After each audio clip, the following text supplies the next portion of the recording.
Mes chéris, regardez un peu les images qui sont au-dessus de ma tête. Pour celles et ceux qui ne comprennent pas, je vais vous expliquer.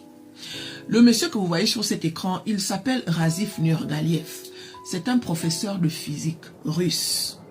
Ça se passe en Russie, mais ça aurait pu se passer ailleurs. Parce que je me rends compte que aujourd'hui, il y a de plus en plus de personnes adultes qui ont des problèmes dans la tête.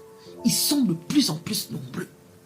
Il faut prier pour nos enfants parce que nos enfants ne sont plus en sécurité.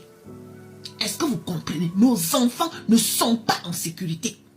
Ce professeur de physique qui s'appelle Razif Nurgaliev, étant dans sa salle de classe, alors qu'il tient les enfants de 13 et 14 ans maximum, il a donné des devoirs aux enfants. Et pendant que les enfants faisaient les devoirs, est-ce que vous savez ce que il est en train de faire sur les écrans que vous voyez au-dessus de ma tête là, mes chéris? Razif Nurgaliev a allumé son ordinateur. Mais ce que Razif Nurgaliev avait oublié, ou bien il ne savait pas, c'est que l'ordinateur en question était relié par un projecteur. Ça veut dire que ce que tu regardes dans l'ordinateur, ça se projette directement sur le tableau. Aïe, le voilà maintenant qui allume son ordinateur.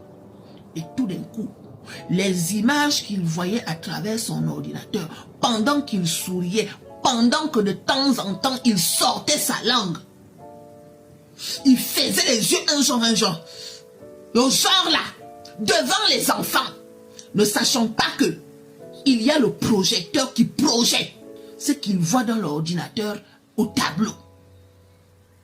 Un film de bibonne. Les gens sont en train de faire les bibonnes.